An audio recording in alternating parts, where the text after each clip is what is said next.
Have you ever sat down at a family cookout or game night and someone pulls out a box of dominoes and suddenly everyone acts like they know exactly what they're doing except you? You're just sitting there nodding like, oh yeah, totally, I know this game. But on the inside, complete panic. Or wait, maybe you'd seen dominoes and thought, isn't that just the game where you line them up in a row and knock them over? Yeah, okay, that is a thing people do, but that is not the actual game. The real game of dominoes? Way more fun, and honestly, way easier than people make it look. Today, we're breaking down exactly how to play dominoes, step by step, super simple, no confusing rule books, no getting lost. We're talking how to set up the game, how the turns work, how to score, and a few sneaky tips that'll make you look like you've been playing your whole life.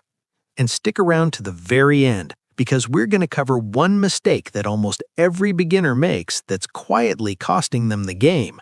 You are not going to want to miss that. Let's get into it. Okay, so first things first, what even are dominoes? Picture a little rectangular tile, kind of like a thick playing card but made of hard plastic or wood. Each tile has a line down the middle, and on each half there are dots. These dots are called pips. Some tiles have 0 dots on one side. That's called a blank. The most common set people use is called a double 6 set. All that means is the highest number of dots on any one side is 6. In a full double 6 set, you've got 28 tiles total.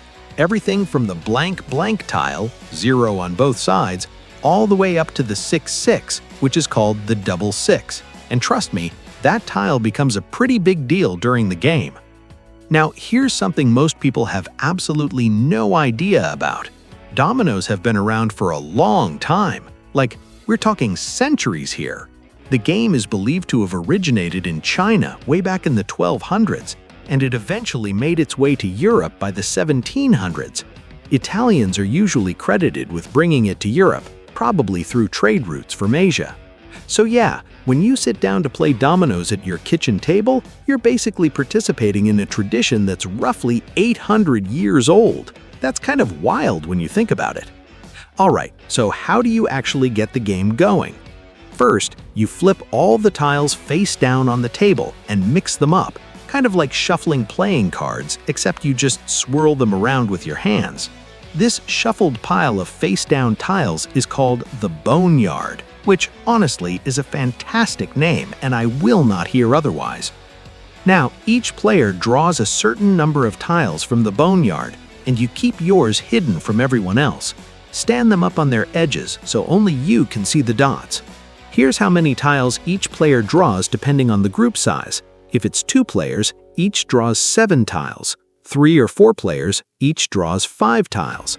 Whatever tiles are left over after everyone draws stays in the Boneyard face down. You'll be going back to that pile during the game, so don't push it away. Keep it within reach. Think of it like a reserve tank. It's there when you need it. Now, who goes first? Great question. Whoever has the highest double tile in their hand goes first. So if somebody's holding the double 6, they kick things off. If nobody has that one, you look for the double 5, then double 4, and so on down the line. That first player places their double tile right in the center of the table to start the chain. And just like that, the game is officially on. That center tile is the anchor for everything else that happens next.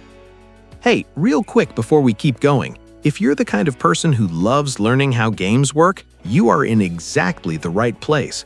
This channel is completely dedicated to breaking down board games, card games, and all kinds of fun games in the simplest way possible. No confusing rule books, no feeling left out at game night, just clear, easy explanations so you can sit down and actually play with confidence. If that sounds good, smash that subscribe button and give this video a thumbs up. It genuinely helps more than you know, and it means more game tutorials are coming your way. Okay, back to dominoes. Alright, so here's where it gets fun. The game goes around clockwise, and on your turn, you have to play a tile from your hand that matches one of the open ends on the table. What does that mean? If both open ends show a 4, you need a tile from your hand that has a 4 on it somewhere. Say you've got a 4-2 tile.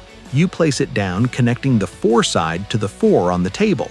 Now one open end shows 4 and the other end shows 2. The next player has to match either a 4 or a 2.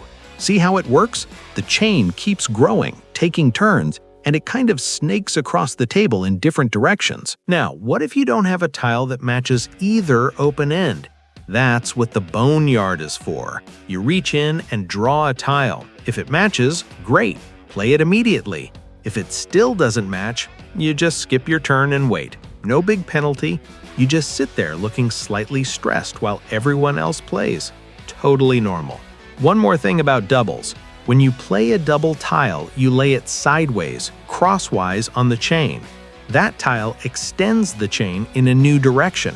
So instead of just going in a straight line, the game can branch out in different ways, making the table look like it's growing in all directions. It's a little chaotic and a lot of fun. Okay, now let's talk about winning. The most common way to win a round is to be the first person to play all of your tiles.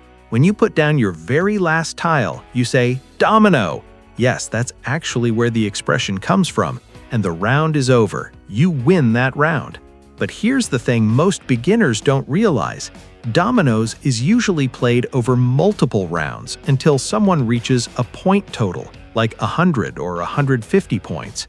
Winning one round doesn't mean you win the whole game.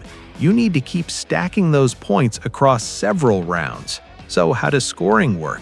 When someone wins a round by going out, all the other players count up the total dots on the tiles still left in their hands.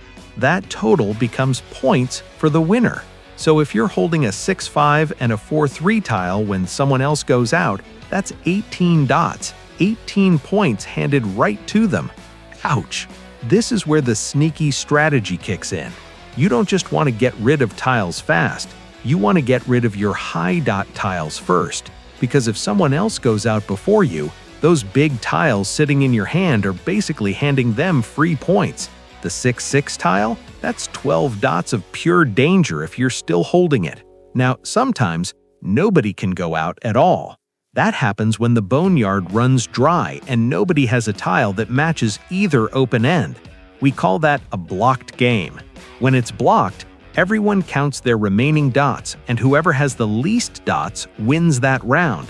They score the difference between their total and everyone else's. Alright, let me hit you with 4 quick tips that'll seriously level up your game, and most casual players never even think about these.